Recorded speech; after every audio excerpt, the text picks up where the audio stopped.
तारीख 2 फरवरी 2026 दिन सोमवार। घड़ी की सुइयां दोपहर 4 बजे का इशारा कर रही थीं, लेकिन दिल्ली के निर्वाचन सदन में वक्त जैसे थम सा गया था।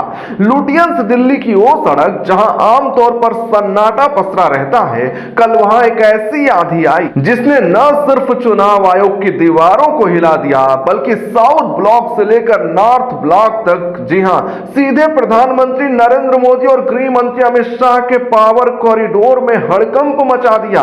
कल जो हुआ वो कोई आम राजनीतिक मुलाकात नहीं थी, वो एक चेतावनी थी, एक ललकार थी। बंगाल की शेरनी ममता बनर्जी जब कल चुनाव आयोग के दफ्तर में दाखिल हुई तो वो सिर्फ एक मुख्यमंत्री के तौर पर नहीं, बल्कि एक फाइटर के अवतार में थी। और उनके निशाने पर कौन था? मुख्य चुनाव आयुक्त ज्ञानेश कुमार। नहीं, ज्ञानेश कुमार तो महज एक मोहरा है। असली निशाना तो दो चेहरे थे जो पर्दे के पीछे से इस पूरी कठपुतली के खेल को नचा रहे हैं। हम आपको उस 90 मिनट के हाई वोल्टेज ड्रामे का पूरा सच बताएंगे जिसे छिपाने की कोशिश कल से ही बिकाऊ मीडिया कर रहा है। हम आपको बताएंगे कि आखिर क्यों ममता बनर्जी के तेवर देखकर ज्ञानेश कुमार के माथे पर पसीना चमकने लगा। आखिर ऐसा क्या कह दिया ममता ने कि अमित शाह और नरेंद्र मोदी की रातों की नींद जो पहले ही बंगाल 2026 के चुनाव को लेकर उड़ी हुई थी, अब पूरी तरह गायब हो गई है। खबर शुरू होती है कल दोपहर से। दिल्ली का मौसम सुहावना था, लेकिन निर्वाचन सदन के अंदर का तापमान 100 डिग्री के पार जा चुका था। खबर आई कि ममता बनर्जी आ रही हैं और जनाब, उनके आते ही चुनाव आयोग के अधिकारियों के चेहरे का रंग ऐसा उड़ा जैसे किसी ने तोते नहीं बल्कि पूरा कबूतर खाना उड़ा दिया हो। गलियारों में सुगबुगाहट थी, फाइलें इधर से उधर हो रही थी, मानो कोई जांच एजेंसी रेड मारने आ रही हो। लेकिन रेड मारने वाली तो दीदी थी। जब ममता बनर्जी कॉन्फ्रेंस हॉल में दाखिल हुई तो वहां मौजूद शांति वो शांति नहीं थी जो सम्मान में होती है, वो खामोशी थी, डर की।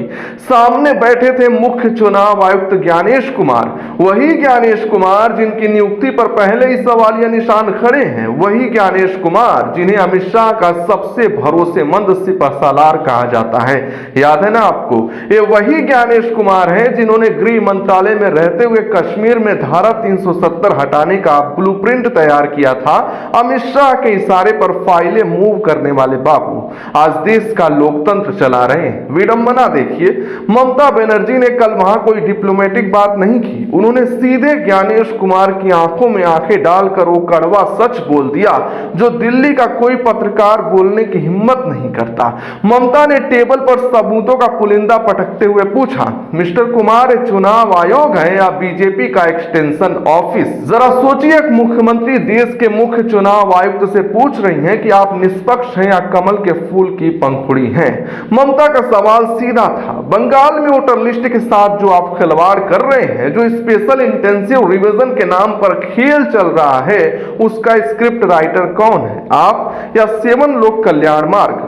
ममता ने साफ कहा, और मैं उनके शब्दों को कोट कर रहा हूं, आप बंगाल के लोगों को बेवकूफ मत समझिए। मुझे पता है कि दिल्ली से आपको क्या निर्देश मिले हैं। आप तकनीकी खामियों के नाम पर, सरनेम के स्पेलिंग के नाम पर बंगाल के लाखों गरीबों का, अल्पसंख्यकों का नाम वोटर लिस्ट से काट रहे हैं। बनर्जी और बंदोपाध्याय को अलग अलग बताकर नाम डिलीट किए जा रहे हैं। ये डेटा क्लियरिंग नहीं है, ये डेमोक्रेसी की क्लियरिंग है। तालियां बजनी चाहिए इस साहस पर, क्योंकि ज्ञानेश कुमार जो शायद अमित शाह की क्रोनोलॉजी समझाने की आदत से वाकिफ हैं, कल अपने ही क्रोनोलॉजी में फंस गए। ममता ने कल वहां साफ कर दिया कि 2026 का बंगाल चुनाव बीजेपी के लिए कोई पिकनिक नहीं बल्कि पानीपत का युद्ध होने वाला है। अब आप पूछेंगे कि मोदी जी और शाह की नींद क्यों उड़ी? अरे भाई, गणित समझिए। 2021 में अब की बार बंगाल में 200 पार का नारा दिया था ना, और सीट कितनी आई? 77। उस शर्मिंदगी से जोड़ी आज तक नहीं उबर पाई है। और अब 2026 में जब ये जोड़ी साम दाम दंड भेद सब लगाकर बंगाल जीतने का सपना देख रही है, तो ममता ने कल दिल्ली आकर उनके ही गढ़ में, उनके ही मैन फ्राइडे ज्ञानेश कुमार को हड़का दिया। ये डर है, ये खौफ है। बीजेपी को पता है अगर बंगाल में निष्पक्ष चुनाव हुए तो जमानतें जब्त हो जाएंगी। इसीलिए सहारा किसका लिया जा रहा है? चुनाव चुनाव आयोग का। वो संस्था जिसे कभी टीएन शेषन जैसे शेर चलाते थे, आज वो संस्था जी हुजूरी का सेंटर बन गई है। ममता ने कल ज्ञानेश कुमार से जो सवाल पूछे वो हर उस नागरिक के सवाल हैं जो लोकतंत्र को मरते हुए देख रहा है। ममता ने मीटिंग में कहा, आप जितनी केंद्रीय एजेंसियों को भेजना है भेजिए, जितने ऑब्जर्वर तैनात करने हैं कर लीजिए, लेकिन याद रखिएगा बंगाल अपनी रीढ़ की हड्डी कभी नहीं झुकाएगा। हम लड़ेंगे और जीतेंगे।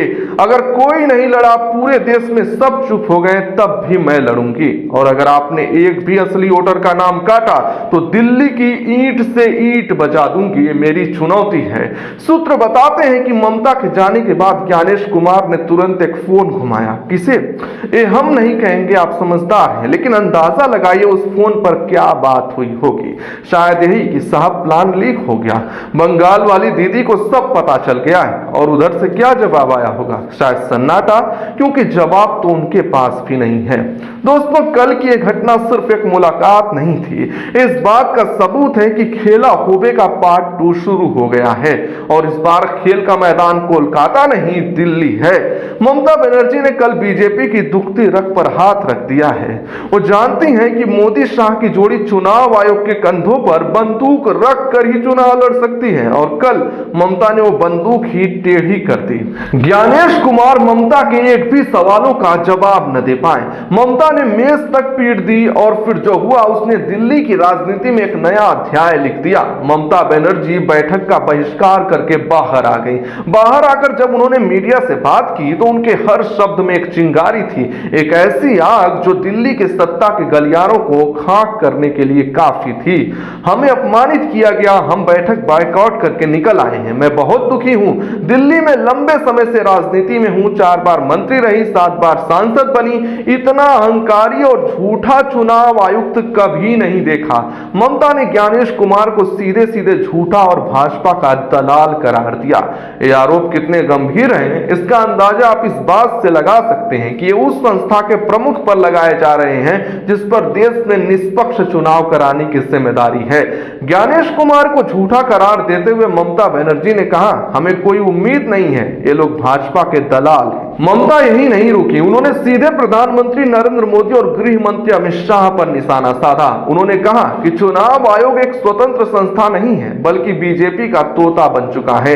ये वही आरोप है जो विपक्ष लंबे समय से लगाता आ रहा है कि मोदी शाह की जोड़ी ने देश की हर संवैधानिक संस्था पर कब्जा कर लिया है। भाजपा के इशारों पर ही चुनाव आयोग एसआईआर की पूरी प्रक्रिया का संचालन कर रही है। यह दिल्ली में आकर और भी स्पष्ट हो गया है। आम लोगों को परेशान किया जा रहा है। मैंने कहा है कि आपको यानी मुख्य चुनाव आयुक्त को भी एक दिन भुगतना होगा। आपके पास भाजपा की ताकत है, लेकिन हमारे पास जनता की शक्ति है। सिर्फ ममता बनर्जी की लड़ाई नहीं है, ये उस भरोसे के संकट की है जो आज चुनाव आयोग जैसी संस्था झेल रही है। अब देखना यह है कि क्या ममता की ललकार सोए हुए विपक्ष को जगा पाएगी। क्या देश की जनता ये समझ पाएगी कि यह लड़ाई सिर्फ बंगाल की नहीं बल्कि पूरे हिंदुस्तान के लोकतंत्र की है। ज्ञानेश कुमार, नरेंद्र मोदी और अमित शाह के तिकड़ी पर लगे आरोप कितने सही हैं? कमेंट खुला हुआ है, लिखें। आप वीडियो को लाइक शेयर करें। ममता बनर्जी ने दिल्ली में जो आग लगाई है उसका धुआं दूर तक जाएगा।